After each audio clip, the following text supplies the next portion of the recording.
तो आप आए यहां देखें, माना कि विद्युत द्विध्रुव AB है, डायग्राम थोड़ा लंबा जाएगा इसलिए थोड़ा सा नीचे बना लेते हैं।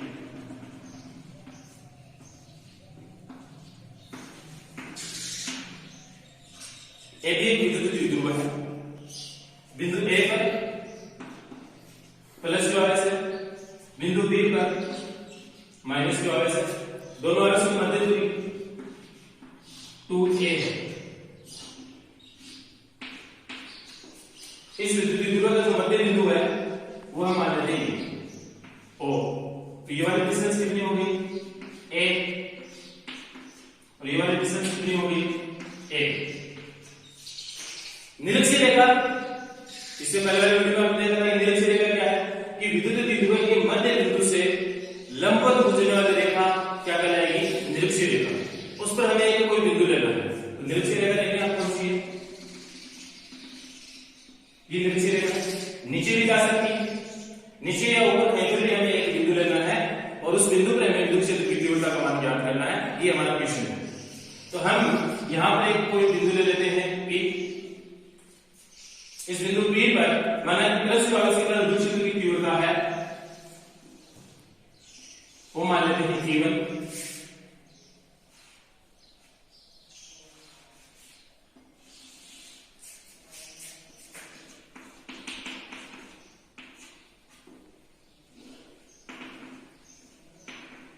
T1 ये वाला जो यहाँ पे एंगल बन रहा है वो कितना है थीटा, तो ये वाला एंगल कितना हो जाएगा यहाँ पर, इसके सापेक्ष में ये वाला एंगल कितना हो जाएगा थीटा। माइनस क्यू आवेश के कारण बिंदु P विद्युत क्षेत्र की तीव्रता A2 की डायरेक्शन ये रहेगी, E1 की डायरेक्शन ये रहेगी। क्यों, प्लस आवेश के कारण बार बार वही बात है, प्लस आवेश है यहाँ पे बिंदु A पर, तो इससे दूर तो दूर इधर, माइनस आवेश है तो माइनस आवेश की ओर, तो E2 की डायरेक्शन इधर। ये वाला एंगल थीटा है तो ये वाला एंगल भी थीटा, और ये वाला एंगल थीटा है तो ये वाला एंगल भी थीटा। क्यों, यदि दो समांतर लाइनें हैं उनके कोई तीव्र रेखा काट रही है, ये वाला एंगल थीटा है, ये वाला एंगल भी थीटा होगा। कोई दो समांतर रेखाएं हैं इनको एक तीव्र रेखा इस प्रकार से काट रही है, ठीक है, तो ये वाला कोण कितना है थीटा, तो ये वाला कोण भी कितना होगा थीटा। ये यहाँ पर इस लॉजिक से, ये इस लॉजिक से ये कोण थीटा है, ये कोण थीटा। ऐसा क्यों, क्योंकि ये वाली दूरी कितनी है a, यहां से जितनी, अब ये वाली दूरी कितनी है यहाँ से r, दोनों में कॉमन है a, दोनों में कॉमन है, तो तीसरी भुजा भी क्या होगी बराबर होगी। ये वाली भुजा हम मान लेते हैं स्मॉल l। तो एक त्रिभुज की तीनों भुजाएं बराबर हैं तो इनके तीनों कोण भी क्या होंगे बराबर होंगे। अब हमें घटक लेने हैं, कंपोनेंट्स लेने हैं, E1 और E2 के हमें क्या लेने हैं कंपोनेंट्स लेने हैं। हमने 11th क्लास में पढ़े थे, ठीक है, घटक लेने, जिधर थीटा होता है उधर cos थीटा। क्यों का जवाब हम 11th क्लास में सीख गए हैं, किसी को नहीं पता तो कमेंट बॉक्स में लिख दे, उसको बता दिया जाएगा। इधर ये थीटा है तो इसका ये वाला घटक क्या हो गया E1 cos थीटा, थीटा के विपरीत E1 sin थीटा। E2 का इधर घटक, E2 का इधर घटक, इधर थीटा है तो क्या हो गया थीटा मतलब cos थीटा, तो E2 cos थीटा। E2 का इधर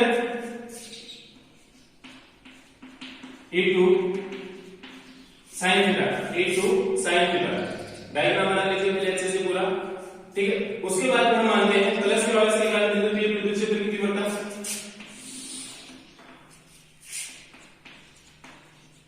प्लस क्यू आवेश के कारण बिंदु P पर विद्युत क्षेत्र की तीव्रता। जो मैं लाइनें बोल रहा हूं वो साथ साथ में आप लिख सकते हैं। कितने मान है E1, तो E1 सदिश is equal to KQ upon distance कितनी है L, तो ये L, और इसकी दिशा है वो क्या है P से E, यानी कि इससे दूर की ओर, ठीक है। या आपने एक बार इसको E मान लिया। इसी प्रकार माइनस क्यू आवेश के कारण,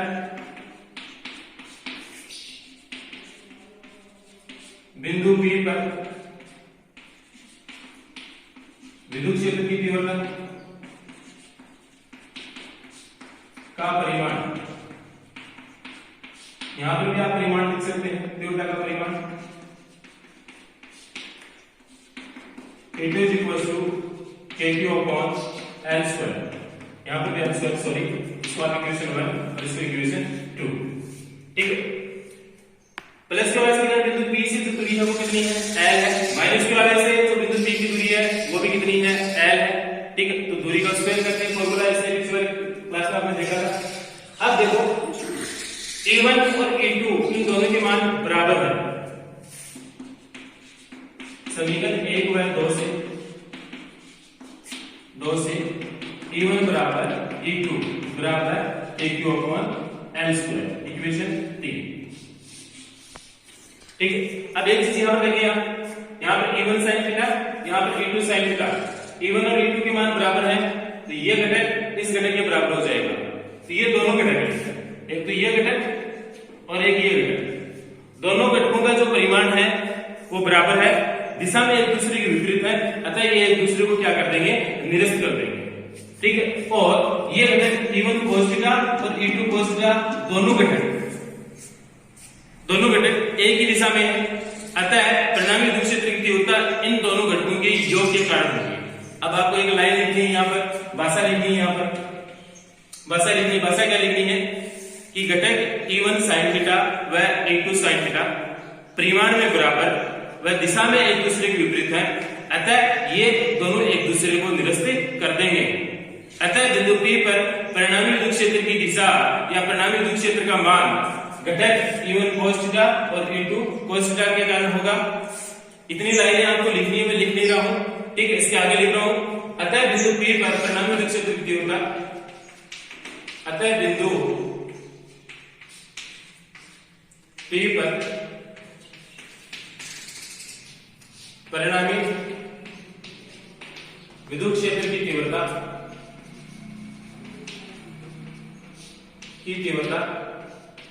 A is equals to, इन दोनों घटकों में योग करना है, A1 cos theta plus A2 cos theta.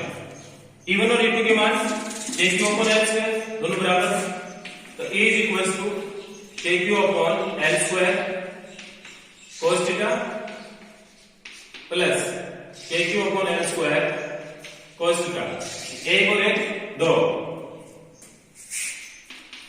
is equals to 2KQ upon L² cos theta. Equation दे दीजिए इसको, नेक्स्ट 4।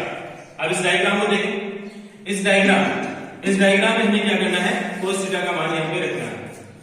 फिजिक्स का प्रत्येक डेरिवेशन है, आपको जहां भी है तो वहां पर आपको एक संकेत देता है उससे आगे बढ़ने के लिए, ठीक है। तो उसमें आप डायग्राम देखें, यहाँ पर cos थीटा दिखा, तो cos थीटा दिखते ही आपको पता होना चाहिए कि cos थीटा का मान कहां से आएगा, तो तुरंत प्रभाव से आप डायग्राम में जाए। तो डायग्राम में देखें, कोई भी त्रिभुज देख लीजिए AOP, तो ये समकोण त्रिभुज है, इधर थीटा है, तो ये आधार, ये लंब और ये कर्ण। cos थीटा का सूत्र क्या होता है, आधार बटा कर्ण। तो आधार क्या है इसमें, ये, और कर्ण क्या है, ये। तो आधार कितना है, A, और कर्ण कितना है, L। अतः cos थीटा का मान कितना हो गया, तो वो आपको लिखना है चित्र से cos theta is equal to आधार बटा कर्ण। तो आधार ये रहा A बटा कर्ण कितना है, L। तो ये cos थीटा की जगह ये वाला मान यहां पे रखते हैं इक्वेशन 4 में। तो समीकरण 4 से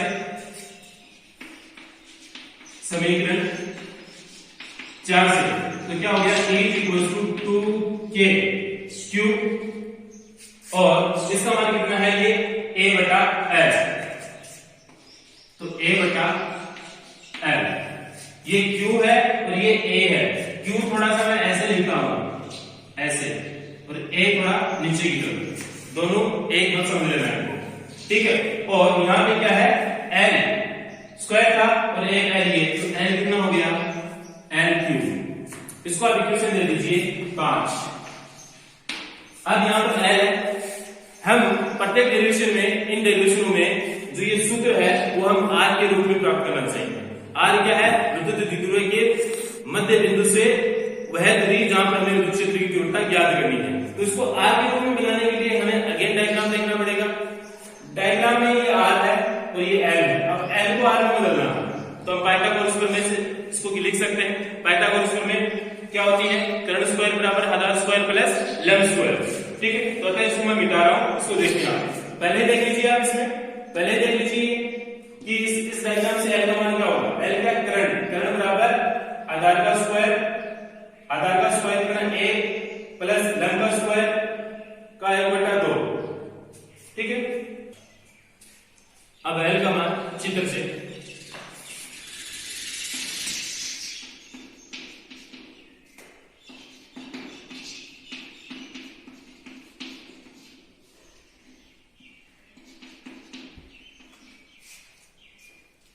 ये डायग्राम से आगे समीकरण 5 में ये वाला मान रख दीजिए। एल का समीकरण 5 से E is equals to 2kq, वो A है,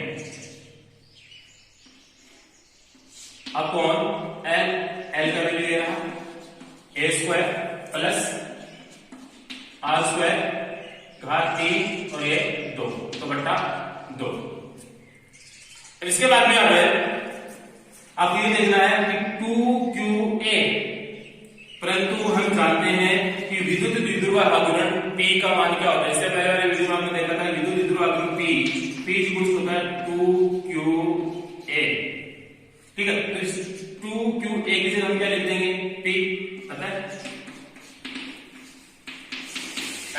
E is equals to k और इसकी जगह 2qa की जगह क्या लिखना है आपको? P।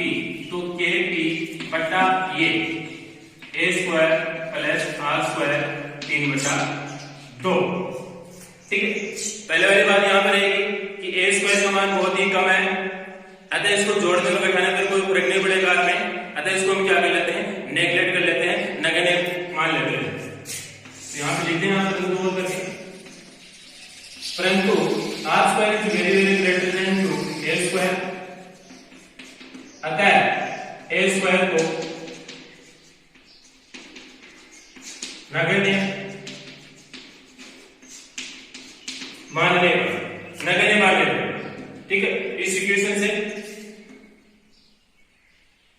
तो A is equal to kp।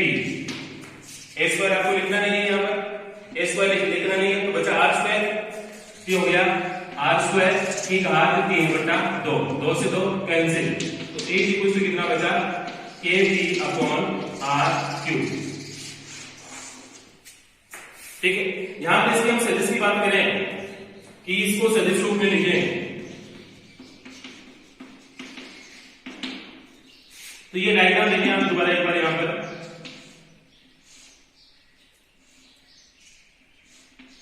इधर प्लस क्यू आरएस और इधर माइनस क्यू आरएस ऐसा था।